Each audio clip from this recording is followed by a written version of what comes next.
রব্বানা আতিনা ফিদ দুনিয়া হাসানাতাও ওয়া ফিল আখিরা হাসানাতাও ওয়া কিনা আযাবান নার। আল্লাহু আকবার। আল্লাহর পয়গম্বর বিশ্বনবী সাল্লাল্লাহু আলাইহি ওয়াসাল্লাম সাজদায় পড়ে কান্দে আর বলে, ও প্রভু, তুমি তো জানো মক্কা নগরীর মধ্যে তুমি ছাড়া আর কেউ আপন বলতে কেউ নাই। আল্লাহর পয়গম্বর এইভাবে একদিন, 2 দিন, 3 দিন নয়, সেজদায় পড়ে 14 দিন পর্যন্ত ক্রন্দন করেছেন। 14 দিনের মাথায় আবু লাহাবের মেয়ে উম্মে জামিল ডেকে ডেকে বলে, সাহাবীদেরকে শোনায়, ওই যে তাকায় দেখো মিথ্যা নবীর সাহাবী যায় আর বলে মুহাম্মদের উপরে যেই জিনটা তার উপর নাজিল হতো, যেই জিনটা তার উপর বসবাস করত, এই জিন তার আসে না। এই জন্য মুহাম্মদ ক্রন্দন করতেছে, সিজদায় পড়ে কাঁদতেছে। মহান মাওলা করিম আল্লাহ পাক রব্বুল আলামিন আর সহ্য করতে পারেন নাই। এবার জিবরাইলকে ডেকে ডেকে বললেন, ও জিবরাইল, যাও জমিনে যাও, আমার বন্ধুরে জানায় দাও, সুসংবাদ জানায় দাও। জিবরাইল আলাইহিস সালাতু ওয়াস সালাম ওই সময় সিদরাতুল মুনতাহা থেকে 1টা 2টা নয়, 600টা নূরের পাখা ছেড়ে দিয়ে টান দিলেন। আল্লাহর পয়গম্বরের সামনে এসে বললেন, আর পয়গম্বরকে ডেকে ডেকে বললেন, ও পয়গম্বর, আর কাঁদতে হবে না, ও পয়গম্বর, আর কাঁদতে হবে না, আপনি মাথা উঠান, সুসংবাদ শুনুন। আল্লাহর পয়গম্বর মাথা উঠায়া চক্ষু চেহারাগুলো লাল বর্ণিত হয়ে গেছে। আর আল্লাহর পয়গম্বর বলেন, ও জিবরাইল, আমার আল্লাহ কি জানেন না মক্কা নগরীর অবস্থা? মক্কার মধ্যে আপন বলতে আমার কেউ নাই, কেন 14 দিন পর্যন্ত তুমি জমিনে আসলা না? জিবরাইল আলাইহিস সালাতু ওয়াস সালাম ডেকে ডেকে বললেন, ও আল্লাহর পয়গম্বর, আমার তো আপনার কাছে বারবার আসতে মনে চায়, কিন্তু আল্লাহর হুকুম ছাড়া আমি জমিনে আসতে পারি না। জিবরাইল আলাইহিস সালাতু ওয়াস সালাম রাসূলের চেহারা মুবারক দেখিয়া আল্লাহর পয়গম্বরকে বলতেছেন, আপনার জন্য সুসংবাদ, আপনার উম্মতের জন্য সুসংবাদ। কন্যা সুবহানাল্লাহ, আরো জোরে আওয়াজ দিয়ে বলেন না সুবহানাল্লাহ।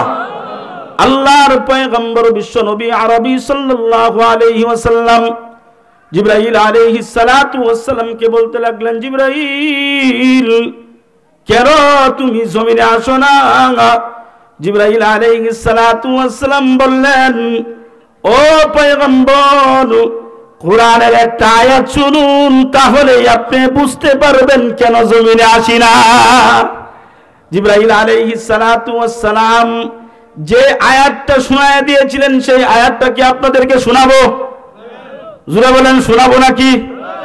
আল্লাহ পাক রব্বুল আলামিন জিবরাইলকে জানায় দেয়, পয়গম্বরকে তুমি এই আয়াতটা আয়াতটা তার উপর নাযিল করে দাও। আয়াতটা হলো, আল্লাহ পাক রব্বুল আলামিন জানায় দেয়, ওয়ালা তাকুলান্না লিশাইইন ইন্নী ফাইলুন যালিকা গাদা ইল্লা আন ইয়াশা আল্লাহ। জোরে বলেন আল্লাহু আকবার। আল্লাহর পয়গম্বর বিশ্বনবী সাল্লাল্লাহু আলাইহি ওয়াসাল্লামকে বলতে লাগলেন, ও পয়গম্বর, 14 দিন পর্যন্ত আপনার উম্মতদেরকে ইনশাআল্লাহ শিক্ষা দেওয়ার জন্য ওহী বন্ধ ছিল। কন্যা সুবহানাল্লাহ, আরো জোরে কন্যা সুবহানাল্লাহ। 14 দিন পর্যন্ত ইনশাআল্লাহ না বলার কারণে কয়দিন ওহী বন্ধ আছেন? 14 দিন। এখান থেকে আমাদের শিক্ষণীয় হলো, আমরা যে প্রত্যেক কাজেই বলি আগামীকালকে দিয়ে দিব, পরশু দিয়ে দিব, অমুক তারিখে দিয়ে দিব, ইনশাআল্লাহ কি বলি আমরা? জুড়ে বলেন ইনশাআল্লাহ বলি? সুরে আওয়াজ হয় না। ইনশাআল্লাহ বলি নাকি? ইনশাআল্লাহ আমরা বলি না। তাহলে রসুলের বেলায় যদি ইনশাল্লাহ না বলার কারণে 14 দিন পর্যন্ত ওহী বন্ধ থাকে, তাহলে আমরা যদি প্রত্যেক কাজে ইনশাল্লাহ না বলি, আমার তো মনে হয় কিয়ামত পর্যন্ত কাজটা হাসিল না হওয়ার কথা। ঠিক না বেটি? 14 দিন পর্যন্ত রসুলের ওহী বন্ধ ছিল। এখান থেকে আমরা একটা জিনিস শিখলাম যে আল্লাহর পয়গম্বর ইনশাল্লাহ না বলার কারণে ওহী বন্ধ ছিল 14 দিন। এই জন্য আমরা প্রত্যেক কাজে ইনশাল্লাহ বলা দরকার আছে না নাই? সুরেও কইব হা হুজুর একটা আজকে একটা জিনিস শিখছি। কি শিখছি? চুরি হরতাম গেলে ইনশাল্লাহ কইয়াম, হুজুরে কইছে। প্রত্যেক কাজে কি ইনশাল্লাহ বলা যাবে? একবার লাইল কুবাইতেছে, আশা বলে তানবী রহমাতুল্লাহ লেখছে আর কি, লাইল কুবাইতেছে, লাইল কুবাই খালি সামনে যাইতেছে, সব শেষ, আর কইতেছে ইনশাআল্লাহ, লাইল কুবাইতেছে, ইনশাআল্লাহ লাইল কুবাইতেছে। বেড়ায় জিজ্ঞাসা করে যে তুমি যে প্রত্যেক বেলায় ইনশাআল্লাহ কইতেছ আর লাইল কুবাইতেছ, এটা কোন হাদিসে পাইছস? হুজুরে ওয়াজ করছে প্রত্যেক কাজে ইনশাআল্লাহ বললে এটার মধ্যে বরকত হয়। দেওস না কূপ দেই লাইল এক মাঝখানো কানি পর্যন্ত হইয়া যায়, এটা বরকত আছে না? এই কাজে কি ইনশাআল্লাহ বলা যাবে? ভালো যত কাজ আছে ইনশাআল্লাহ বলা দরকার আছে না নাই?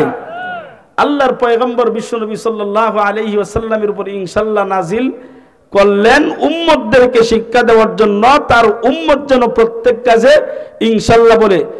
আমরা সব কাজে ইনশাআল্লাহ বলবো কিনা? যত ভালো কাজ আছে ইনশাআল্লাহ আমরা সব ভালো কাজে ইনশাআল্লাহ বলার চেষ্টা করব।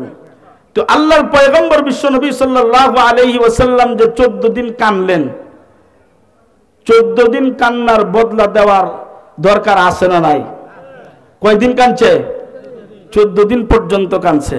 কারণ আমাদের নবী হলো এমন নবী, আমাদের নবীকে বলা হয় হাবিবুল্লাহ, আমাদের নবীকে হাবিবুল্লাহ, আর ইব্রাহিম নবীকে খলিলুল্লাহ বলা হয়। খলিলুল্লাহ বন্ধু, হাবিবুল্লাহ কি বন্ধু? দুই বন্ধুর মধ্যে পার্থক্য আছে না নাই?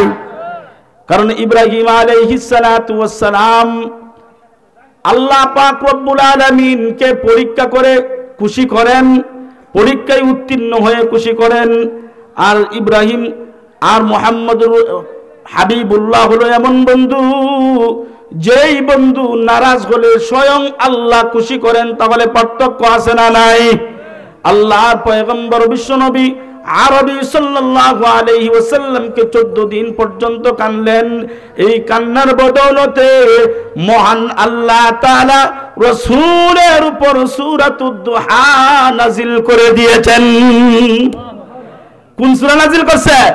এই সূরাতুদ দুহা। কিসের জন্য? 14 দিন যে কানছেন।